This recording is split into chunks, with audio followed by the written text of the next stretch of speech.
Apprehension, the analytical, pseudo-eloquent way of saying that you're anxious or afraid without sounding too overbearing or too dramatic. Well, regardless of how you frame it, I've found that the emotions still remain the same.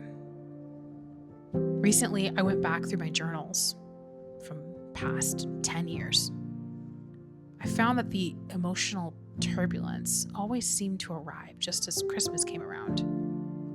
I became more and more innately aware of these feelings as I moved through my teens into adulthood, going to college, moving away for internships, and then moving to where most of my family is now. The apprehension and anxiety translated into my nervous system as a flight response to the point where some years I would literally have to talk myself into going. There were different scenarios and influences that impacted the apprehension. It's probably not super helpful to get into the weeds of the story. Again, now, years later, boil it down to 3 main key points. First was a lack of purpose. Second, a lack of connection. And then finally, third, a lack of belonging. When I think of purpose, I think of understanding my place, role, being able to know how and when to contribute in a way that added value. When I think about connection, I think about it as establishing synergy with the people around me. To be a little more concrete, I see connection as about establishing alignment. And that alignment is present in the way that you communicate with each other, as well as how you work together as a team. And then finally, belonging. The byproduct of knowing my purpose and having established alignment. Again, it's a bit of a long story, and if I'm honest, the details would probably turn this 7-ish minute video into a 90-minute feature presentation that I don't have the budget for. While some things have changed, seemingly for the better, there are aspects of the holidays that are still chaotic in my family, to the point where the apprehensiveness is still there. It's like an alarm that goes off on December 1st and persists until December 24th. As I've settled into life here, things like work and music gigs have served to provide temporary relief from the persistent harm. But I could always hear it, that shrill alarm chirping in the background. It was almost like being occupied with other things was more or less hitting the snooze button instead of deactivating the alarm. Things would be okay for a little while, and then the alarm would go off. And that's when something interesting happened last year. I had arrived, things were as they always were. The alarm would go off inside of me, and that's when I realized I can unplug the alarm. And so I did, by calmly but decidedly heading back home. It was only for a few hours, but the results were astounding. The alarm turned off, as in completely off.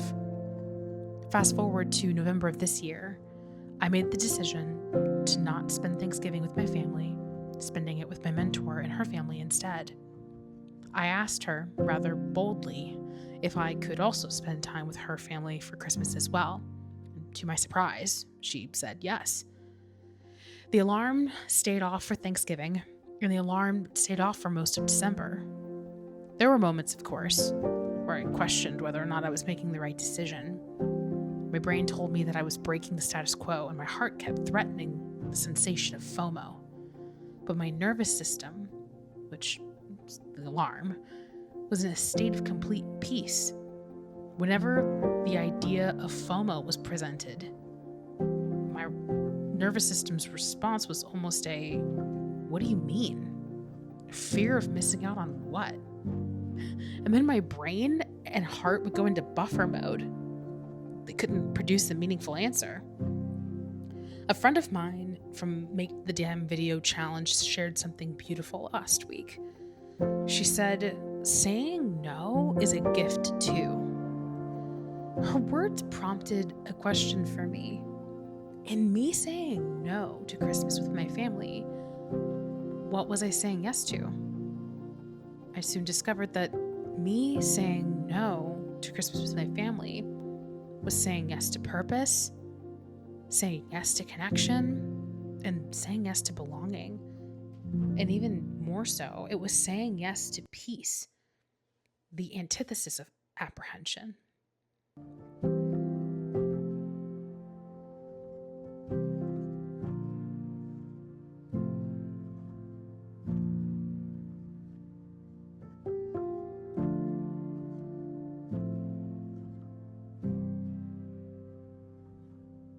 It was indeed a paradigm shift, but as I recall the time that I spent with my mentor and her family, I can recall distinct instances where purpose, connection, and belonging were authentically present.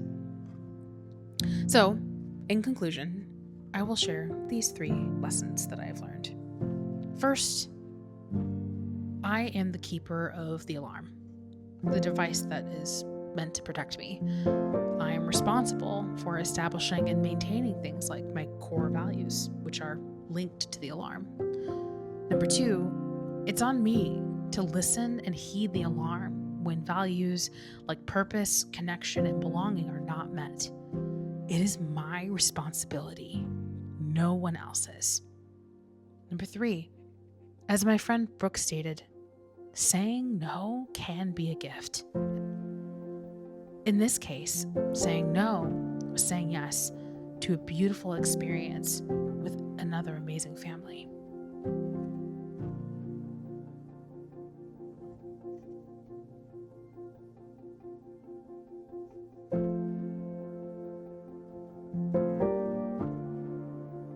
I still have a long way to go with figuring things out with my family, but I'm thankful to have had this gift of an experience this Christmas. It truly gives me hope for what's to come in the future.